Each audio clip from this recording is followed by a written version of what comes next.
শহরে বাঁচতে হলে টাকা লাগবে, টাকা ছাড়া এই শহরে বাঁচা যায় না, কারণ টাকার জন্য সবাই ছেড়ে চলে যায়। স্যার, এখন আমার মাথায় একটা আইডিয়া আসছে।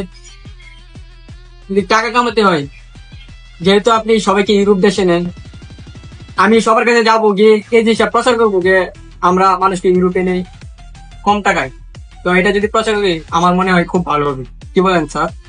আচ্ছা দেখো, তোমারও টাকা লাগবে, তোমারও টাকা লাগবে, এমনকি আমারও টাকা লাগবে।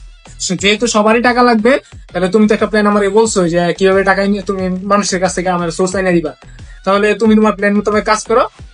স্যার, তাহলে আপনাকে আমি প্ল্যানটা বলতে পারি? হ্যাঁ ঠিক আছে, তুমি তোমার প্ল্যানটা বলতে পারো।